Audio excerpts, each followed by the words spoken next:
अब हम लोग देखेंगे कि ये जो रेडियोधर्मी पदार्थ है उससे जो निकलने वाले कण हैं वो क्या क्या हैं। तो ये देखा गया, ये तो एक प्रयोग एक्सपेरिमेंट हुआ। इस एक्सपेरिमेंट में देखा गया कि रेडियोधर्मी पदार्थ को यहाँ रख दिया गया, ये सुरक्षा का उपाय सब है। तो ये देखा गया कि कुछ ऐसे कण हैं जो बहुत दूर तक नहीं जाते हैं, पहले ही मुड़ जाते हैं, और यहाँ अगर निगेटिव लगाया हुआ है फील्ड तो ये निगेटिव की ओर जाते हैं। इसका मतलब कि ये जो कण है वो निश्चित रूप से पॉजिटिव हैं या इनके ऊपर जो आवेश है वो प्लस है।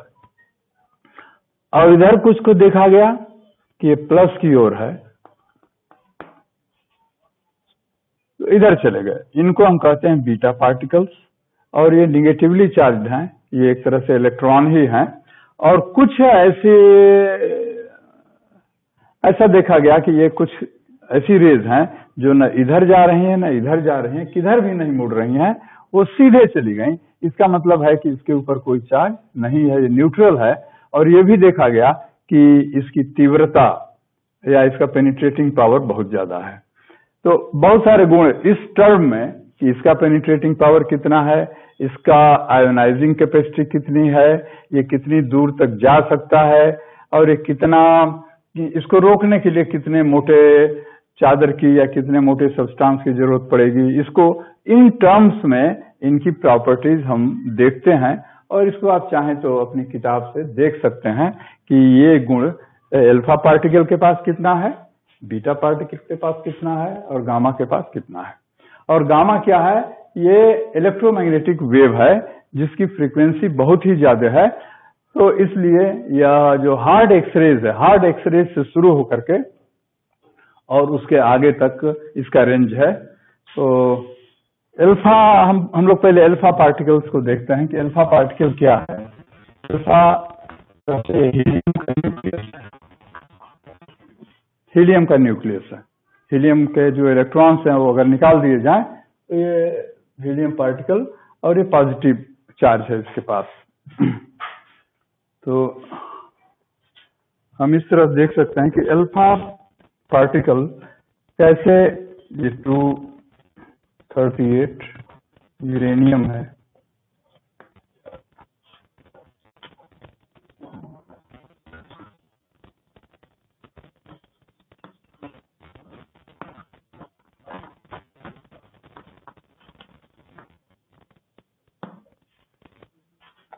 या हम जनरल रूप में लिख सकते हैं कि अगर ये इस तरह से सब आपको पता है तो ये 4 कम हो जाएगा, A-4, और ये कितना हो जाएगा, Z-2, ये Y हो गया, प्लस 2He4।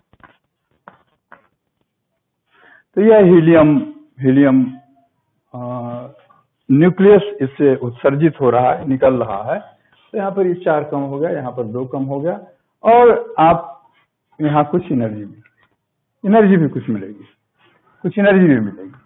और हम लोग देखेंगे कि इन दोनों का मास, इन दोनों का मिल करके जो मास है इसके मास से कम है। प्रैक्टिकली देखा गया कि इन दोनों का मिल करके जो मास है वह इसके मास से कम है। तो जो मास का डिफरेंस है वो एनर्जी के रूप में परिवर्तित होगा और वो एनर्जी के रूप में बनेगा।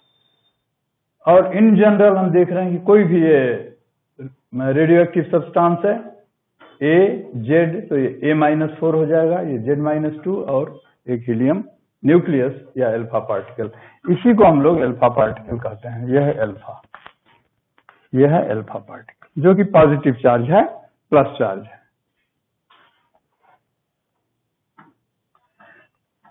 अब देखिए ये जो ऊर्जा निकलेगी तो वह हीट के रूप में भी हो सकती है, और कितनी ऊर्जा निकलेगी हम इसके मास में से इसका मास माइनस कर दें और फिर उसको 931 से गुणा कर दें तो Q कितना होगा, Q इज ये mx minus my minus m helium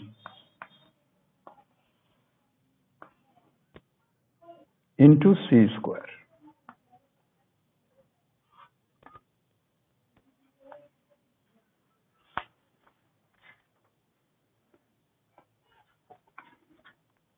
एक उदाहरण लेकर के हम लोग देख सकते हैं कि एग्जैक्टली इसका वैल्यू कितना आता है कि ये करीब 5, 6, 7 MeV के ऑर्डर का एनर्जी इसमें रिलीज होगा। और अगर हम ये भी देखें कि इस अगर प्रोटॉन को हमको निकालना है, इसमें से यूरेनियम में से क्या अपने आप निकल गया? हीलियम निकल गया। क्यों निकल गया? कि इन दोनों का मास इसके मास से कम है।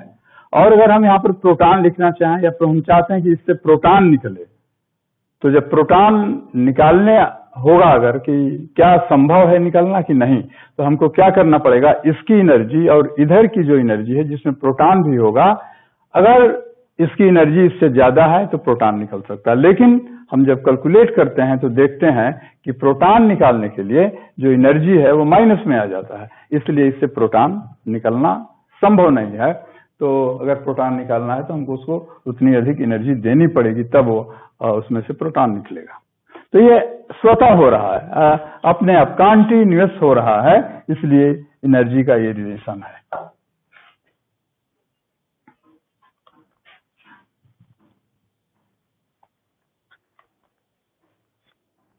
इसको हम न्यूक्लियस के अंदर जो हो रहा है कि ये न्यूट्रॉन प्रोटॉन में बदला, फिर इलेक्ट्रॉन और न्यूट्रिनो एंटी न्यूट्रिनो है। ये दो तरह की संभावनाएं हैं। न्यूट्रॉन प्रोटॉन में बदले, फिर एक इलेक्ट्रॉन हो और एक एंटी न्यूट्रिनो। एंटी न्यूट्रिनो या न्यूट्रिनो, न्यूट्रिनो एक पार्टिकल है जिसका मास बहुत ही कम है, एक तरह से इसका मास नगण्य है, और जब मास बहुत कम है तो ये बहुत लंबी दूरी तक जा सकता है और इसके एग्जिस्टेंस का भी बहुत बार पता नहीं चलता है। इसके ऊपर चार्ज 0 है, लेकिन इसका मास बहुत ही कम है, इसलिए ऐसा भी देखा गया है कि धरती के इस पार से उस पार तक भी ये चला जाता है, दूसरी तरफ भी जा सकता है और वो वैसा का वैसा ही रहेगा। तो ये न्यूट्रिनो है, एक पार्टिकल है, एलिमेंट्री पार्टिकल है जो न्यूक्लियस से संबंधित है। इसके बारे में आपको बाद में बताया जाएगा। लेकिन जब न्यूट्रॉन न्यूक्लियस के अंदर, ये संभावना है कि प्रोटॉन में बदले, इलेक्ट्रॉन और एंटी न्यूट्रॉन, या प्रोटॉन न्यूट्रॉन में बदले, फिर ये पॉजिट्रॉन है, इलेक्ट्रॉन का उल्टा है, इसका मास भी वही है लेकिन चार्ज उसके पास प्लस है, और ये न्यूट्रिनो है। ये ऊपर ऐसे लगाने का मतलब है एंटी न्यूट्रिनो है।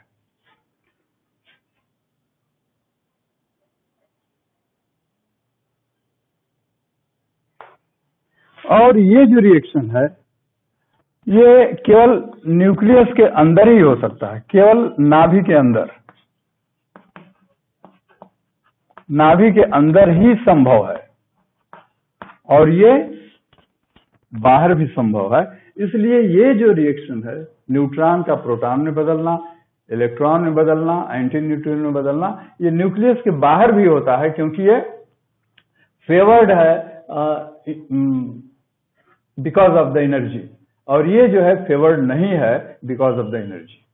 तो ये एक तरह से हम समझ लें कि रेडियो एक्टिव सब्सटेंस के द्वारा बाहर ये क्रिया नहीं होती है, केवल ये।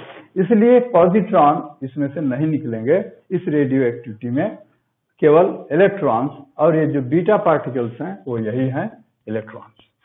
तो ये इसमें हम देख रहे हैं एनर्जी भी निकल रही है, एनर्जी निकलेगी।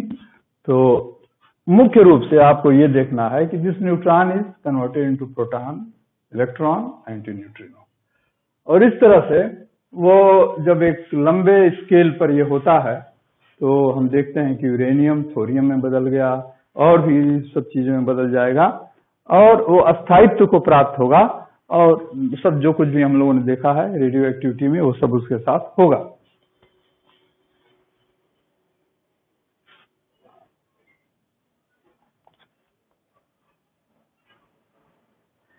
फिर ये जो हम लोगों ने देखा था ये बीटा डीके का था।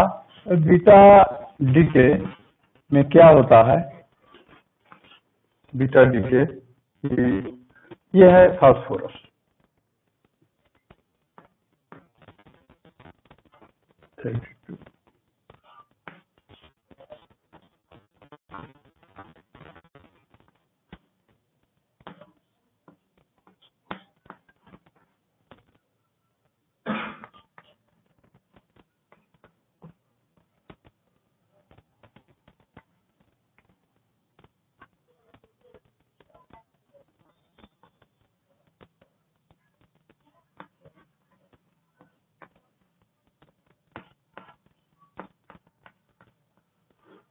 ऐसा हो सकता है, ये भी हो सकता है, जैसा अभी हमने आपको दिखाया था।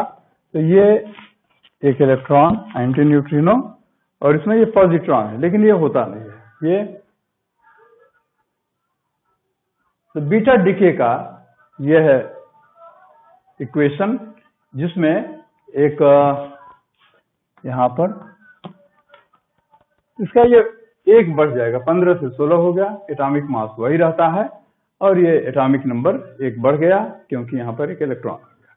तो ये है बीटा डीके। इस तरह से बीटा डीके क्यों होता है, अभी हमने बताया था कि न्यूट्रॉन का प्रोटॉन में बदलना, फिर इलेक्ट्रॉन में बदलना और फिर एंटी न्यूट्रिनो, क्योंकि ये एनर्जी फेवर्ड है। और लास्ट है गामा रेडिएशन और बीटा डीके। बीटा जो कण है, they are exactly the electrons, and they are not the electrons which come out because of the excitation from a higher state to lower state in the atomic energy level. जैसे ये जो beta decay है, अभी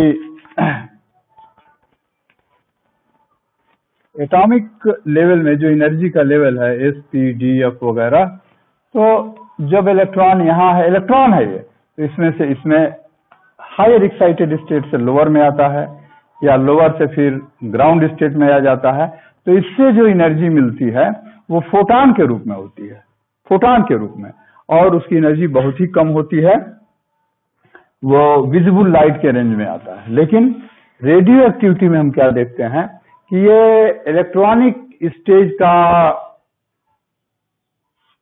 case नहीं है, बल्कि ये नाभि के केस का है। नाभि में भी हम देखते हैं कि जैसे एटम में देखा कि एनर्जी लेवल्स हैं, उसी तरह से न्यूक्लियस में भी हम एटम को भूल जाते हैं, इलेक्ट्रॉन्स को हटा देते हैं। न्यूक्लियस, तो न्यूक्लियस भी, उसमें जो प्रोटॉन्स न्यूट्रॉन्स हैं, उनका भी एक्साइटेड स्टेट्स है depending on their different potential and kinetic energy. कि ये है ग्राउंड स्टेट, ये एक दूसरा एक्साइटेड स्टेट, ये तीसरा एक्साइटेड स्टेट, इस तरह से है।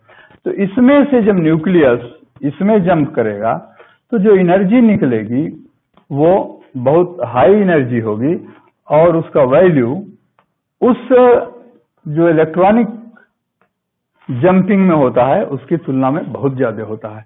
इसलिए बीटा डीके, माने जो इलेक्ट्रॉन निकलता है इस रेडियो एक्टिव प्रोसेस में, वो वह प्रोसेस नहीं है जिसमें कि हम इलेक्ट्रॉन, जैसे इलेक्ट्रॉन एटम में जो इलेक्ट्रॉन है उसको निकालने में हमको जो एनर्जी लगती है बहुत कम एनर्जी लगती है, लेकिन ये जो इसमें से जो इलेक्ट्रॉन निकलता है बीटा डीके के लिए, बीटा डीके में जो इलेक्ट्रॉन है उसकी एनर्जी बहुत ज्यादा होती है। उसी तरह से जो गामा रेडिएशन है, अल्फा बीटा गामा, तो गामा रेडिएशन में भी क्या होता है कि जब न्यूक्लियस हायर एक्साइटेड स्टेट में चला गया और वहां से फिर ये लोअर एक्साइटेड स्टेट में या फिर ग्राउंड स्टेट में आता है, जो एनर्जी यहाँ मिलती है, कुछ एनर्जी मिलती है ई, और यह ई जो है इसकी एनर्जी बहुत ज्यादा होती है, इसकी फ्रीक्वेंसी बहुत ही ज्यादा होती है।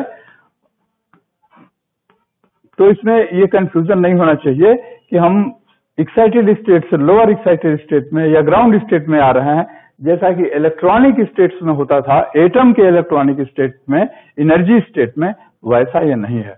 क्यों कि ये नाभि का, न्यूक्लियस का ये ग्राउंड लेवल है, ये कोई फर्स्ट एक्साइटेड स्टेट है, ये और कोई हायर एक्साइटेड स्टेट है, तो इससे और उसमें कोई रिलेशन नहीं है। और इसमें हम देखेंगे कि जो एनर्जी निकलेगी उसका रेंज ही अलग है, and it start from the hard X-rays, और इसकी फ्रीक्वेंसी बहुत ज्यादा है।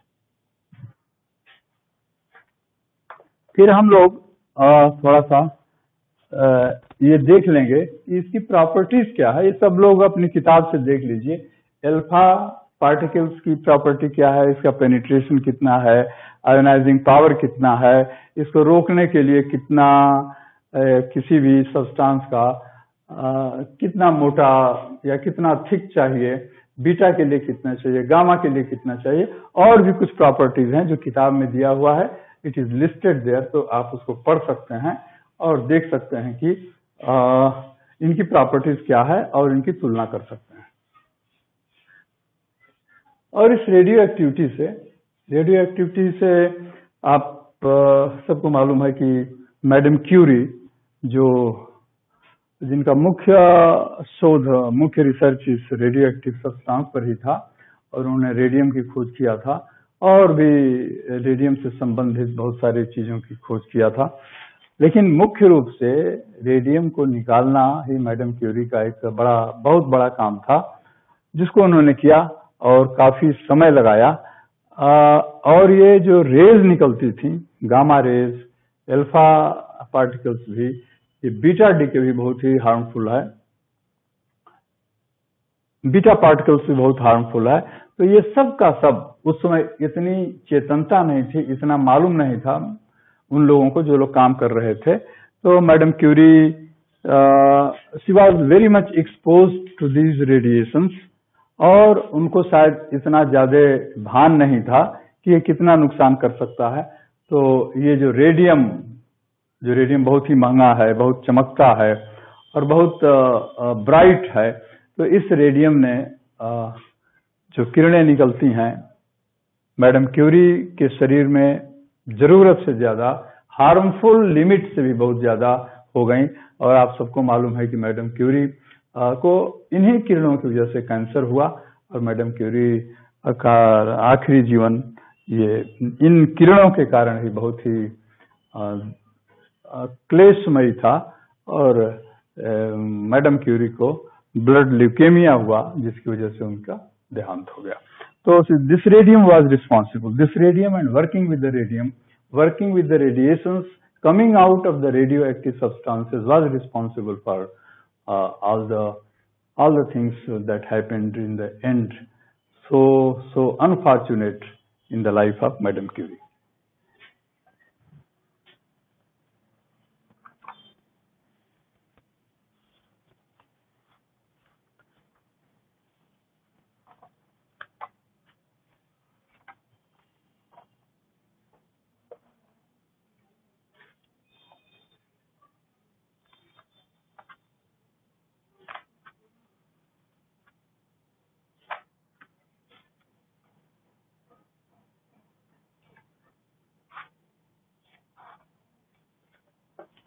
एक चीज और उस दिन शायद हम लोगों ने छोड़ दिया, ये हमने बताया था कि एक न्यूक्लियस में प्रोटॉन और न्यूट्रॉन है, और प्रोटॉन पॉजिटिव चार्ज है, और हमने ये भी कहा था कि इन दोनों के बीच में जो इसका रेडियस है, ये तो डायमीटर है, करीब 10⁻⁻15 मीटर के ऑर्डर का है, बहुत ही छोटा है। तो अगर हम लोग ये देखते हैं कि कूलम्ब का नियम जो आवेशों के लिए P धनात्मक है, बहुत सारे प्रोटॉन्स बहुत कम जगह में 10⁻⁻15 मीटर की जगह में है, इसलिए डिस्टेंस बहुत कम है। और ये जब हम लोगों ने उस दिन देखा था कि ये फोर्स ऑफ रिपल्सन होगा, जो कि बहुत ज्यादा होगा, क्योंकि दूरी बहुत कम है, इसलिए बहुत ज्यादा होगा। और ये न्यूक्लियस स्टेबल नहीं हो सकता है, न्यूक्लियस को एक्सप्लोड कर जाना चाहिए। तो ये देखा गया कि नहीं, ऐसा तो नहीं है, क्योंकि ये न्यूक्लियस तो बहुत ही कॉम्पैक्ट है, बहुत ही टाइट है। तो ये विचार आया कि कोई दूसरा फोर्स काम कर रहा है, और उसको हम लोग कहते हैं न्यूक्लियर फोर्स। तो ये न्यूक्लियर फोर्स जो है, ये तब प्रभावी होता है जब दो आवेशों के या दो पार्टिकल्स के बीच में डिस्टेंस बहुत ही कम हो। जैसे प्रोटॉन और न्यूट्रॉन के बीच में भी, न्यूट्रॉन और न्यूट्रॉन के बीच में भी, प्रोटॉन और प्रोटॉन के बीच में, इसमें आवेश से कोई मतलब नहीं है। लेकिन जब आवेश से कोई मतलब नहीं है, तो जो यहाँ पर फोर्स है, वो उसका हम लोग नाम देते हैं न्यूक्लियर फोर्स। और न्यूक्लियर फोर्स का नेचर क्या है, हम लोग अभी उसके बारे में नहीं बता सकते हैं। थोड़ा बहुत बाद में आपको मालूम हो सकता है, लेकिन हम लोग सिर्फ इतना ही कह सकते हैं कि this nuclear force is short range, बहुत ही कम दूरी में ही, जो ही दूरी ज्यादा होगा तो न्यूक्लियर फोर्स खत्म, न्यूक्लियर फोर्स अप्रभावी हो जाएगा, इसका कोई अर्थ नहीं रहेगा। तो ये ग्राफ से हुआ, तो ये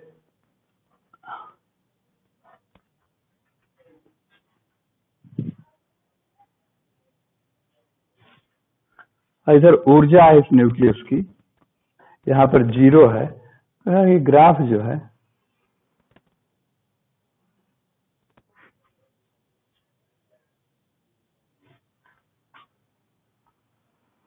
इस तरह का है, ये R और यहाँ पर फोर्स, इसे 0 यहाँ पर है। तो हम क्या देख रहे हैं कि R0 से जब हम कम दूरी में रहते हैं तो क्या है, ये नेचर ऑफ द फोर्स इस ग्राफ का क्या है, निगेटिव है, और निगेटिव का मतलब क्या है, अट्रैक्टिव है। जब भी फोर्स निगेटिव है तो क्या होगा, आकर्षण होगा, और जो ही फोर्स और R0 से जो ही हम आगे बढ़ते हैं, जो ही आगे बढ़ते हैं, तो इतनी दूरी आने के बाद हम क्या देख रहे हैं कि ये फोर्स पॉजिटिव हो गया। जब पॉजिटिव हो गया तो इसका मतलब क्या है कि रिपल्सिव फोर्स हो जाएगा, तब उस समय दूसरा कोई लॉ लागू हो सकता है। लेकिन इसके बीच में हमेशा न्यूक्लियर फोर्स काम करेगा, और इसलिए ये रेंज बहुत कम है। इसलिए सबसे बड़ी बात है, हम क्या कहते हैं कि nuclear force is short range, और न्यूक्लियर फोर्स की मात्रा बहुत ज्यादा होती है, बहुत ज्यादा मात्रा होती है। और न्यूक्लियर फोर्स का उद्भव इसलिए है कि यहाँ पर मास और एनर्जी रिलेशन आता है। मास और एनर्जी का रिलेशन जो है इस फोर्स के लिए उत्तरदायी है। तो उस दिन भी हम लोगों ने देखा था कि जब न्यूक्लियस बनता है तो उसका मास कम हो जाता है, और जब मास कम हो गया तो एक एनर्जी वहां आती है, और वो एनर्जी इसको बाइंड करती है। तो ये फोर्स, न्यूक्लियर फोर्स का ये कैरेक्टर है। इस तरह से आप देख सकते हैं कि न्यूक्लियर रेंज के अंदर इस न्यूक्लियर फोर्स का यह है रूप, माइनस यानी अट्रैक्टिव, इससे बाहर जाने पर ये हो जाता है प्लस।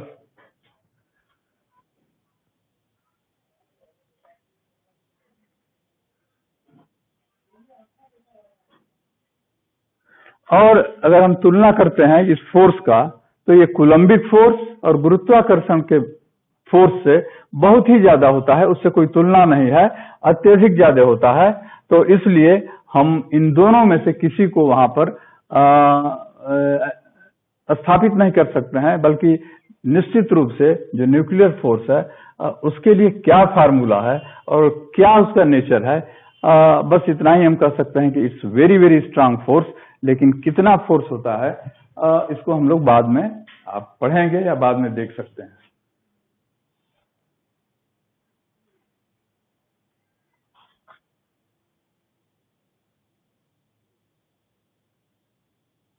और हम ये भी देख रहे हैं, ऐसा स्थापित हुआ है कि प्रोटॉन और प्रोटॉन के बीच में जो फोर्स है, न्यूट्रॉन और न्यूट्रॉन के बीच में जो फोर्स है, प्रोटॉन और न्यूट्रॉन के बीच में जो फोर्स है, वो बिल्कुल एक है, बराबर है। न तो इसके मास पर निर्भर करता है, न्यूट्रॉन का मास प्रोटॉन के मास से ज्यादा है, तो मास का भी कोई असर नहीं है, चार्ज का भी कोई असर नहीं है, या तो इसलिए जो फोर्स है वो किस पर निर्भर करता है, उसकी प्रकृति क्या है, अभी हम लोग इसको छोड़ देते हैं। तो लेकिन इतना देखा गया है कि प्रोटॉन और प्रोटॉन, प्रोटॉन और न्यूट्रॉन, न्यूट्रॉन और न्यूट्रॉन, इन तीनों के बीच में जो आपस में जो फोर्स है वह इस पर निर्भर नहीं करता है कि उसका मास कितना है, इस पर निर्भर नहीं करता है कि उसके ऊपर आवेश कितना है।